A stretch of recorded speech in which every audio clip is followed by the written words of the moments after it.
بسم اللہ الرحمن الرحیم۔ اضافے کے لیے بلند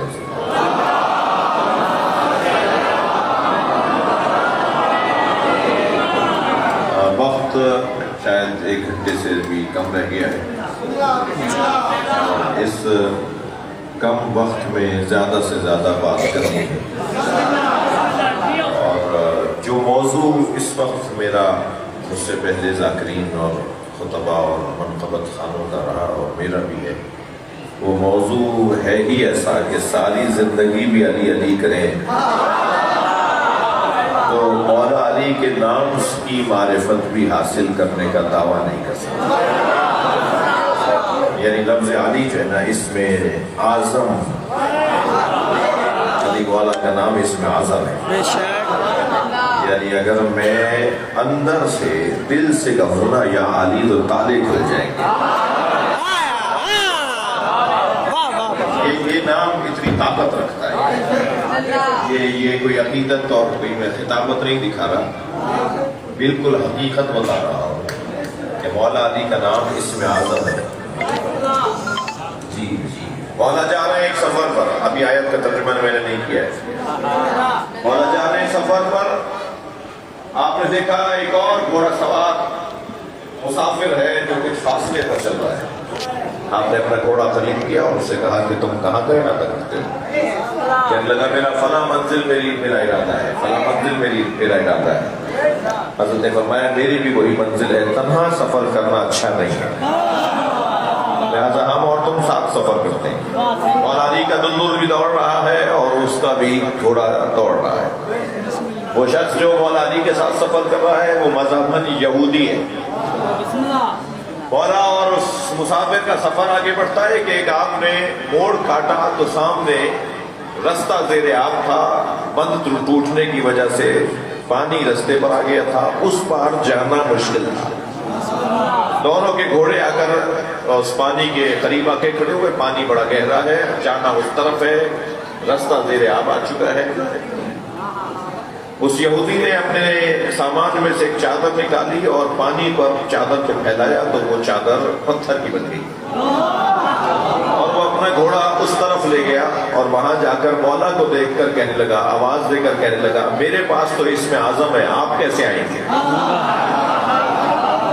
میں جو اس طرف آیا ہوں میرے پاس اس میں اعظم ہے، اس لیے میں اس میں اعظم پڑھ کر اس طرف آ گیا، آپ میری طرح اس طرف کیسے آئیں گے؟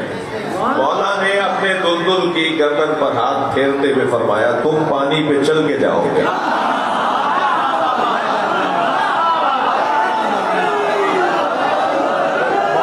مولا کا دلدل، مولا کا گھوڑا پانی پہ چلتے ہوئے اس طرف گیا۔ وہ تعجب سے مولا کو دیکھنے لگا، کہنے لگا میرے پاس تو اس میں اعظم ہے، آپ کے پاس کیا ہے؟ یعنی میں آپ کے پاس مجھ سے زیادہ طاقت کی چیز ہے، میرے پاس اس میں اعظم ہے، آپ کے پاس کیا ہے؟ مولا علی نے فرمایا وہ اس میں اعظم کیا ہے؟ کہنے لگا میں نام نہیں بتا سکتا، میں تفصیل نہیں بتا سکتا، آپ میرے ساتھی ہیں، مسافر ہیں، آپ کے پاس بھی کچھ نہ کچھ ہے، اس لیے اتنا بتا دیتا ہوں، آخری نبی کے وسیع کا نام ہے۔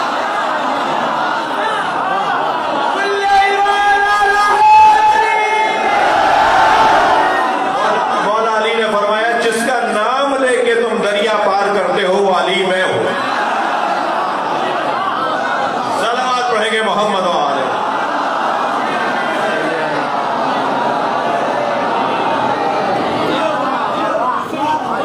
مولا علی کا نام اس میں اعظم ہے۔ مقداد کے گھر میں فاتح میں اس میں اعظم ان بچوں پر کہ مولا علی کا نام واقعی اس میں اعظم ہے۔ اس عقیدے کو بچوں کے ذہنوں میں مضبوط بنانے کے لیے ایک اور مثال دیتا ہوں۔ مقداد کے گھر میں فاتح ہیں، مقداد کے گھر میں کھانے کو نہیں ہے، مولا علی کے دروازے پر آ گئے اور آ کے کہا مولا میرے یہاں کھانے کو نہیں ہے، کچھ عطا کریں۔ حضرت نے فرمایا ہمارے گھر میں بھی 3 دن سے فاتح ہیں، مگر علی کے دروازے سے کوئی مانگنے والا خالی ہاتھ نہیں جاتا۔ حضرت نے میرے مولا نے اشارہ کیا ایک مٹی کے ڈھیلے کی طرف، ایک پتھر پڑا ہوا ہے، مٹی کا ڈھیلا پڑا ہے۔ حضرت نے فرمایا اسے اٹھا کے لاؤ، مقداد اٹھا کے لائے۔ مولا نے فرمایا اس پتھر پہ کہو یا علی۔ جی تھوڑا گردن ہلائیے گا، آواز آ۔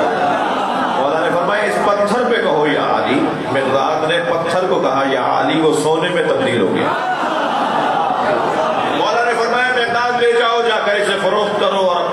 روزانہ کے لیے کھانے پینے کا انتظام کرو۔ مقداد نے وہاں ایک اور پتھر کو تلاش کیا اور سونے کو توڑنا شروع کیا۔ سونے کے ٹکڑے ٹکڑے کیے، جو سونا بن گیا تھا پتھر، اس کے ٹکڑے ٹکڑے کیے، ایک چھوٹی سی ڈلی اٹھائی، باقی سونا وہیں چھوڑ دیا اور مولا کو سلام کر کے جانے لگے۔ تو مولا کی آواز آئی، مقداد مقداد رکو رکو۔ مقداد رکے، مولا حکم، مولا نے فرمایا مقداد یہ سونا چھوڑ کے جا رہے ہو؟ تو مقداد نے وہ جو اٹھایا تھا نا چھوٹی سی ڈلی، اسے اٹھا کے کہا مولا میرے آج کے لیے کافی ہے۔ جب اس نے کہا نا مقداد رضوان اللہ تعالیٰ نے، جب مقداد نے کہا نا مولا میرے آج کے لیے کافی ہے، جملہ سنیں، مولا میرے آج کے لیے کافی ہے، تو مولا نے فرمایا مقداد لے جاؤ، تمہارے کل کام آئے گا۔ تو مقداد کا آپ جواب سنیں، مقداد کہتے ہیں مولا کل کی فکر وہ کرے جس کے پاس آپ جیسا مولا۔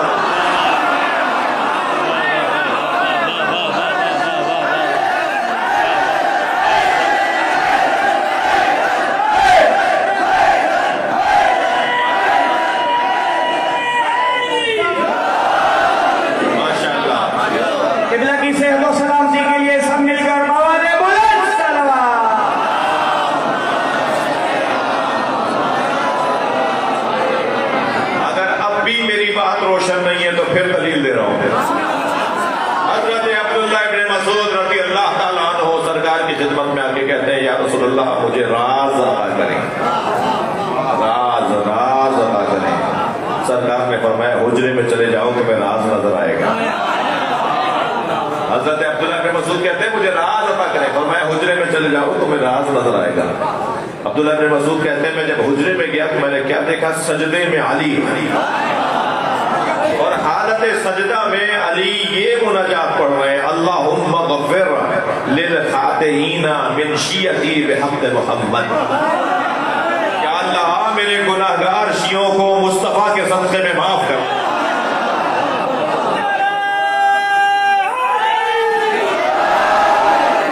حضرت عبداللہ ابن مسعود کہتے ہیں میں حجرے سے باہر آیا تو اب میں نے کیا دیکھا کہ نبی سجدے میں، ادھر علی سجدے میں تھے اور مناجات یہ کر رہے تھے کہ اللہ میرے گناہگار شیعوں کو نبی کے صدقے میں معاف کر دے۔ پلٹ کر آ کے دیکھا تو کیا دیکھا، نبی سجدے میں ہے اور نبی سجدے میں مناجات پڑھ رہے ہیں اللہم اغفر للخاطئین من امتی بحق علی، یا اللہ میری گناہگار امتیوں کو علی کے صدقے میں معاف کر دے۔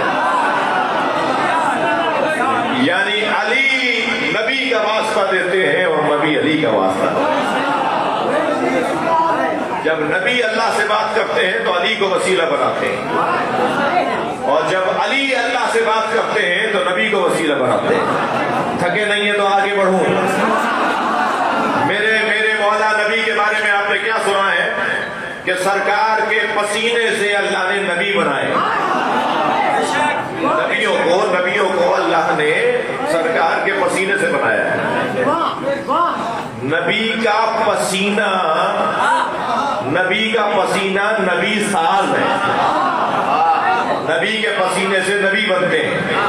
میں نے ایک نعت کہی تھی جناب اسد شیخ صاحب سے، مولانا سے توجہ چاہوں گا، دعا چاہوں گا۔ ایک نعت کہنے کی توفیق ہوئی تھی، شعر کہہ لیتا ہوں کبھی کبھی تو نعت میں نے عرض کیا تھا کہ جہان حسن سے یہ انقلاب ہو نہ سکا، جہاں جتنی بھی دنیا میں حسین ہے نا وہ سب ایک طرف اور محمد کا میم ایک طرف۔ جہان حسن سے یہ انقلاب ہو نہ سکا، محمد عربی کا جواب ہو نہ سکا۔ جس شعر کی خاطر میں نے مطلع سنا دیا آپ کو، یہ مطلع تھا کلام، لیکن جو شعر آپ کو سنانا چاہ رہا ہوں وہ شعر یہ نہیں ہے، اب وہ یہ ہے عرق جبین سے لے کر نبی بنائے گئے۔ بھائی تھوڑا گردن ہلا دیجیے، بات جاری ہے ڈاکٹر صاحب۔ عرق جبین سے لے کر نبی بنائے گئے، پھر اس کے بعد پسینہ گلاب ہو نہ سکا۔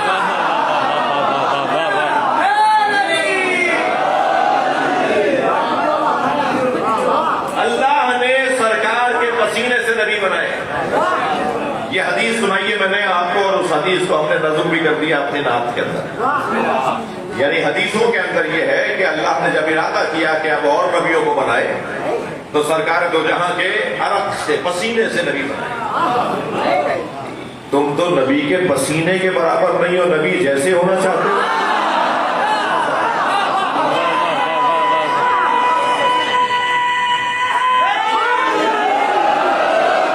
بڑی محنت کر لی میں نے, مگر مختصر جلدی, کیونکہ وقت کی تنگی بھی ہے اور زیادہ سے زیادہ مولا کے فضائل پڑھ رہے ہیں. نبی کے پسینے سے اللہ نے نبیوں کو بنایا ہے نا. نبی کے پسینے سے, بار بار کہوں گا تاکہ آپ کی توجہ بڑھے, نبی کے پسینے سے اللہ نے نبیوں کو بنایا ہے. مولا علی ایک جنگ سے لوٹ رہے ہیں, علی کی پیشانی پہ پسینہ لگا ہوا ہے. مولا علی ایک جنگ سے لوٹے ہیں, علی کے چہرے پر, علی کے پیشانی پہ پسینہ ہے. میرے مولا نبی نے علی کی پیشانی کا پسینہ لے کے اپنے منہ پہ لگایا. سارے نبی نبی کے پسینے سے بنے, اور علی کا پسینہ نبی اپنے چہرے پہ لگا.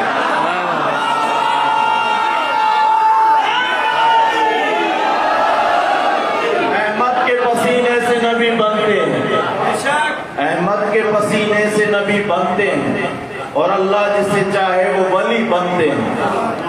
بکھرے ہوئے اوصاف نبیوں کے تمام یکجا کیے جائیں تو علی بنتے ہیں.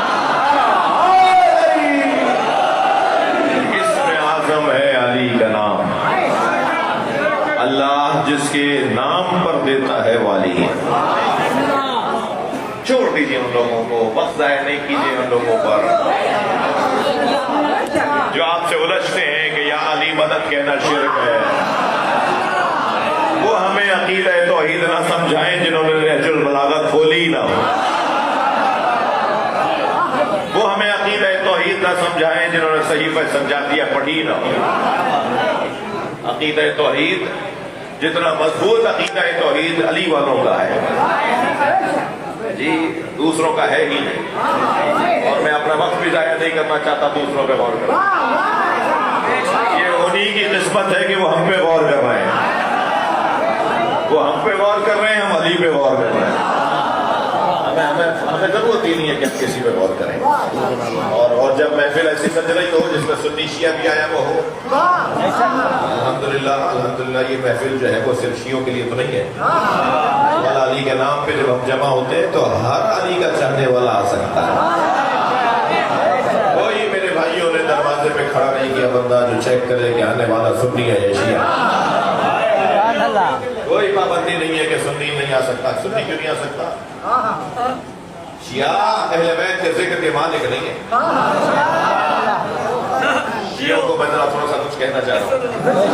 شیعہ اہل بیت کے ذکر کے مالک نہیں ہے, نوکر ہیں, اور نوکروں کو اپنی اوقات میں رہنا چاہیے.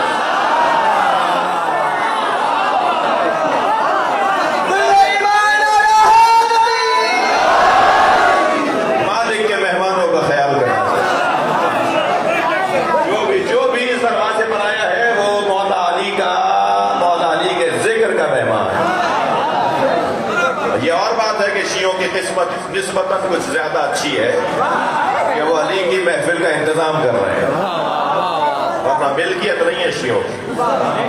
اور میرے بچوں اور جوانوں, میری قسمت اچھی ہے. میرا اس وقت میری ساری تھکن آپ نے دور کر دی. میں آج صبح سے نکلا ہوا ہوں, شاید آج چوتھے یا پانچویں شہر میں داخل ہوا. میرا ارادہ تو تھا اس سے پہلے حاضر ہو جاؤں, لیکن میں کیا کروں کہ لیٹ ہوتے چلے گئے. لیکن پھر بھی بہرحال آپ کی زیارت کے لیے آ گیا ہوں. میں ان جوانوں سے گزارش کرتا ہوں کہ خبردار کسی سے نفرت نہیں کرنا. کسی سے نفرت نہیں کرنا. سنی ہماری جان ہے. میں تو آپ کو پیغام دے رہا ہوں کہ ہندوؤں سے بھی نفرت کرنا. میں آپ کو بچوں کو, جوانوں کو پیغام دے رہا ہوں کہ ہندوؤں سے بھی نفرت نہیں کرنا. اس لیے کہ کسی کو اگر آپ کو بات سمجھانی ہے تو پہلے مسکرا کے تو دیکھو. بہت سے لوگوں کے تو چہرے پر ایسی اداسی ہوتی ہے جیسے چھٹا جہاز ڈوبا ہو. ارے بھائی تم کبھی مسکراتے نہیں, برابر سے گزر جاتے ہیں سلام کیے بغیر کہ گائے گزری ہے, بھینس گزری ہے. جانور ایک دوسرے کے برابر سے گزرتے ہیں تو سلام دعا نہیں کرتے. یہ انسان کیسا ہے؟ یہ کوئی کارنامہ نہیں ہے کہ نیاز خود بنائی اور خود کھا لی. نیاز بنائیے اور انہیں پہنچائیے جو نیاز نہیں کھاتے.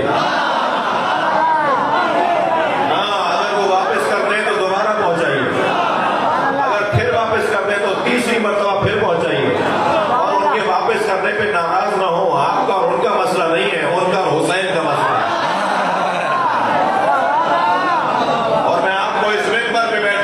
کھا کر کہتا ہوں کہ آپ کو 3 مرتبہ سے زیادہ چوتھا تجربہ کرنے کی ضرورت نہیں ہوگی. اب چوتھی مرتبہ ان کی طرف سے نیاز آئے گی, ہم بھی تو نیاز کرتے ہیں. اخلاق سے بہتر ہے, کردار سے بہتر ہے جی, حسن خلق سے بہتر کوئی تبلیغ نہیں ہے. صرف مولویوں کا کام تبلیغ کرنا نہیں ہے جو کر ہی نہیں رہے. کان میں روئی ڈالتے مولوی کو میں نے برائی کرنی جلدی ہے. صرف مولویوں کا کام تبلیغ کرنا نہیں ہے, ہر شخص کا کام تبلیغ کرنا ہے. ہر شخص کا کام تبلیغ کرنا ہے. آپ اور مجھے جب باہر نکلنا ہے نا اپنے گھر سے, تو یہ سوچ کر نکلنا ہے کہ علی کی ولایت کی تبلیغ کرنی ہے. یہ سوچ کر باہر نکلنا ہے کہ اہل بیت کی محبت کی تبلیغ کرنی ہے. اپنے اخلاق کو بہتر کریے. سارا ٹھری میروا یہ بولے فلاں دکان سے سودا خریدو, وہ علی والا ہے, کم نہیں تولتا. سارے ٹھری میروا کے اندر یہ مشہور ہونا چاہیے کہ فلاں کے پاس امانت رکھواؤ, وہ حسین والا ہے, خیانت نہیں کرتا.